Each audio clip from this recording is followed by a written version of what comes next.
Alrighty, folks, I got a quick one for you today. Today, I want to answer the question, how do you pattern on a contoured surface on a curve in Creo Parametric?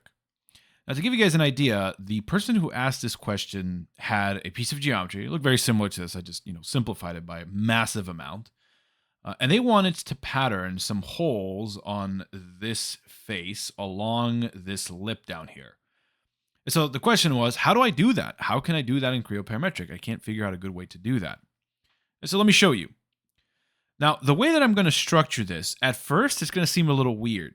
But let me tell you that this technique has been around for a while. It just requires some setup and some deep understanding of how Creo works.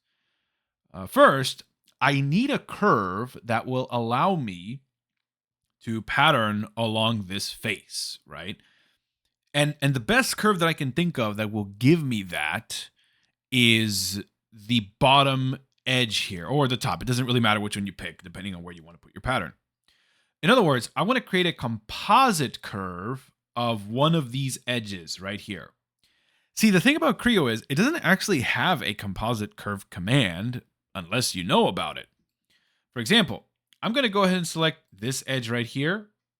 Now, go to the other end that you want to connect with, hold the shift key and select the opposite edge like so, and it will select all of the curves that are tangent to your starting curve. You can see right there.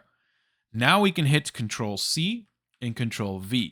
And as you can see, it creates a composite curve. And so that is how you create a composite curve in Creo Parametric. Now you can go ahead and hit OK. And as you can see now, there is a copy right here.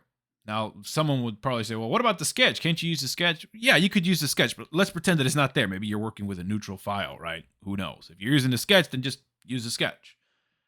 But now I can go ahead and offset this curve. So I'm going to say offset. And it looks like it's using this face here to offset from, and that's okay. Of course, you can change this if you want. But I'm going to say that it's going to be maybe, I don't know, 10 units away. I can't remember if this is inches or millimeters. It doesn't really matter. And then we're going to go ahead and hit OK. And as you can see, my composite curve is now down here like so. And so now what I can do is I can go ahead and put a point on this curve. And this is where it gets tricky. If you're not careful, you might just come in here and select this one curve right here, but that would be wrong. I want to select the entire chain, right? So in order to select the entire chain, I like to use the right mouse button. So if you hit the right mouse button once, you can see that it allows me to select the whole thing like so. I can click that. And by selecting the entire chain, you are saying that you want to parameterize this entire chain with a ratio.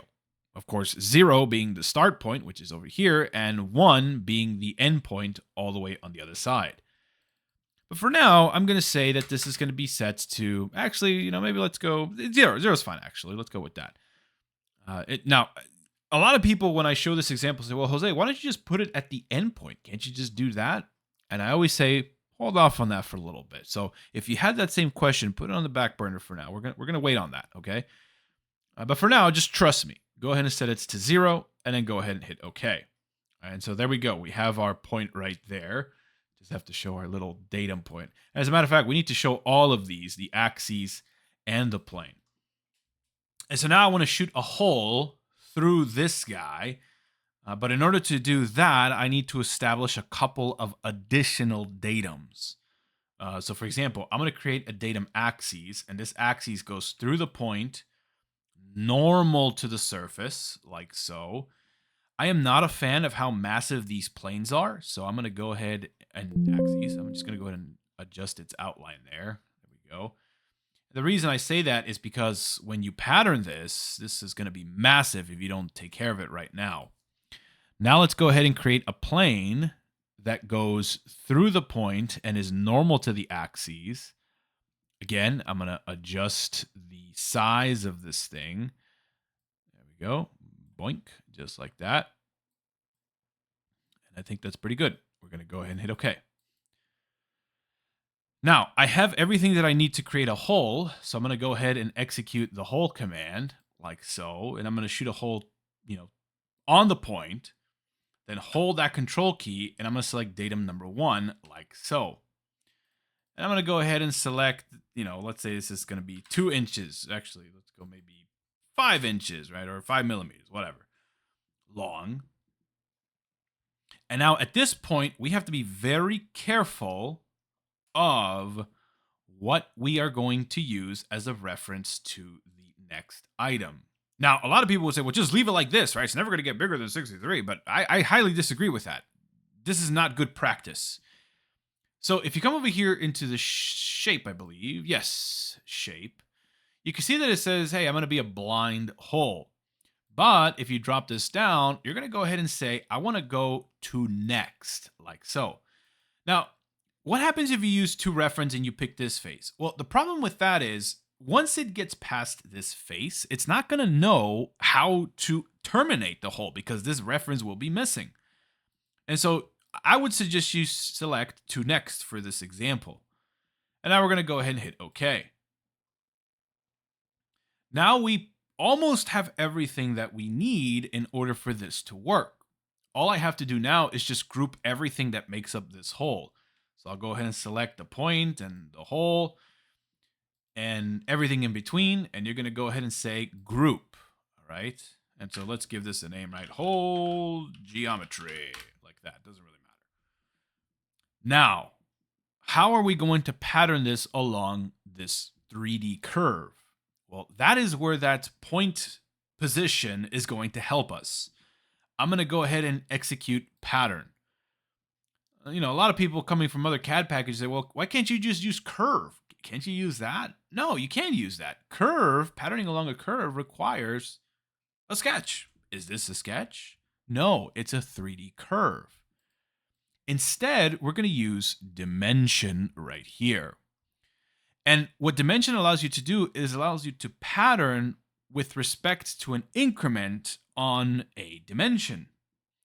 So for example, I'm going to go ahead and modify this 0 position of the point like so. Now, if you go to dimensions here, you can see that it says, okay, well, what's your increment here? So I'm going to say, let's say I want 10 holes. So I'll enter 0.1, right? Because remember, it's going from 0 to 1. It starts at 0, 0.1, 0.2, 0.3, etc., right? So 10 holes.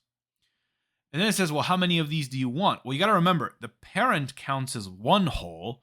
And if you want 10 of them, in addition to the parent, you would have to enter 11 like so. And as you can see, it is evenly spaced. It's perfect. So now you can go ahead and hit OK. And as you can see, you now have holes patterned along this contoured surface like so. Now the axis is really just here to help you visualize this. I think it does help tremendously in just confirming that it is normal to the surface.